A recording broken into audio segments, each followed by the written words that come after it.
department to the Ryker. I am going to be taking a trip out sometime in the next couple days. I'm heading from Port St. Lucie to Paterson, New Jersey. Vanderhall Jason is going to be accompanying me. So that's the reason for this luggage rack. It's actually Saturday, June 11th. Plan to leave Tuesday, June 14, 2022 at 5:30, 6 o'clock in the morning, and take a couple days to get there. I like to get there before Saturday just so I could rest the day and try to make the New York City ride out. If all goes well, I will be in the city by Saturday. Be gone about 10 days, 10 or 12 days. I will be using my Instagram if you want to follow me along.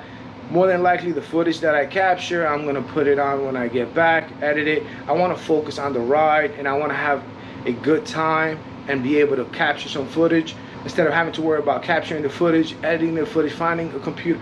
I don't want to carry with a computer. So I'll get all that done when I get back and see what I come up with. I'll show you the one that I got. Bought this on Amazon. I've seen it before on other Rykers. I got the idea from Ryker B. He has it on his Ryker. For less than 90 bucks, you can't go wrong.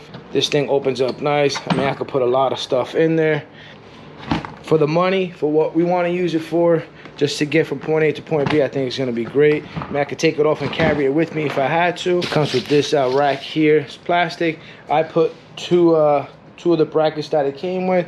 I put some zip ties. I'll take the other two with me just in case this fails. I drilled 2 holes to move it back about an inch, inch and a half, so I could kind of like lounge a little bit better than having to sit straight up forward. So